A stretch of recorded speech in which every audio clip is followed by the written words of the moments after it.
You're listening to GLC on ReachMD. This activity is provided by Global Learning Collaborative and is part of our MinuteCE curriculum.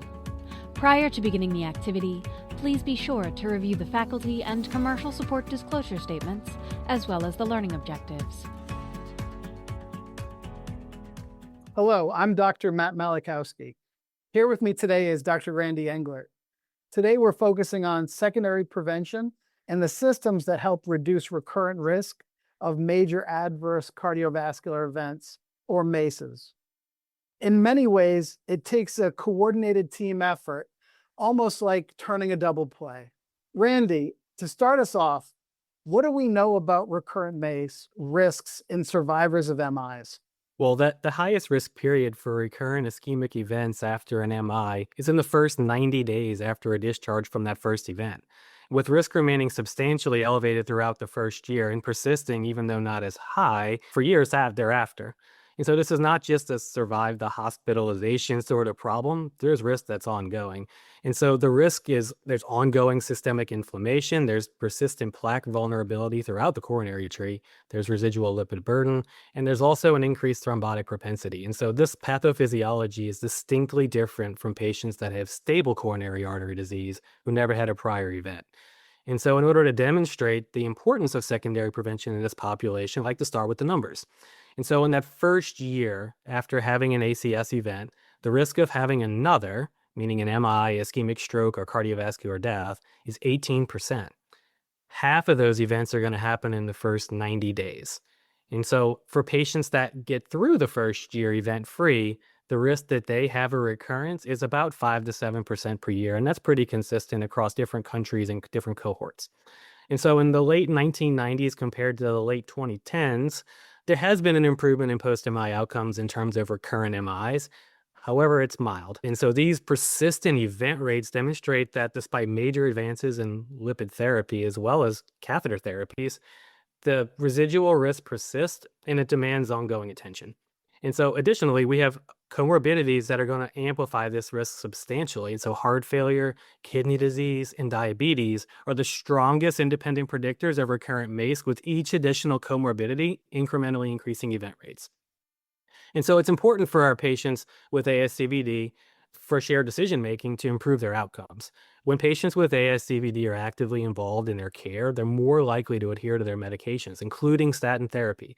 And they're also less likely to utilize the ER and have less hospitalization rates. So after an MI, patients are often faced with treatment decisions that involve trade-offs, such as the duration of dual antiplatelet therapy or up-titration of lipid-lowering therapy that might involve multiple medications. And you think about that with polypharmacy from common comorbidities that also have multiple medications. And so these are just some areas where shared decision-making is essential, as there might be multiple medically appropriate options that exist. And so for our patients with a prior MI, they may benefit from a multidisciplinary approach. Randy, those are all very important points. I think when we're talking about turning a double play in clinical practice, coordination between cardiology, primary care, maybe the intervention lab, and pharmacy is essential to keeping patients on guideline-directed therapy. And being able to communicate the plan and the approach is just as important. At Ochsner Health, we find that putting as much of this into our native EMR as possible keeps both the patient and the entire care team working in lockstep. So having the ability to document the plan and our expectation, and then communicate when we need an escalation in that support. We use a referral called an e-consult that allows all of the members at our team to communicate with each other, whether it's primary care reaching out to cardiology or cardiology reaching out to pharmacy. We can call for help and ask for a specific event, such as tagging up on a base, without having to disrupt their daily care delivery. And this is all done asynchronously, and we're able to do it without having to come out of our EMR, which ensures efficiency among our team members. But being able to document that and being able to assign tasks to care delivery partners that are best equipped to provide these outcomes leads to that long-term guideline-directed medication therapy success. Some other opportunities would be the ability to work the registries and then to even have some pre-checked boxes. Something as simple as after an ASCVD event, who is checking that LDL-C, who is checking to see what agent the patient was on prior to, and then escalating where appropriate.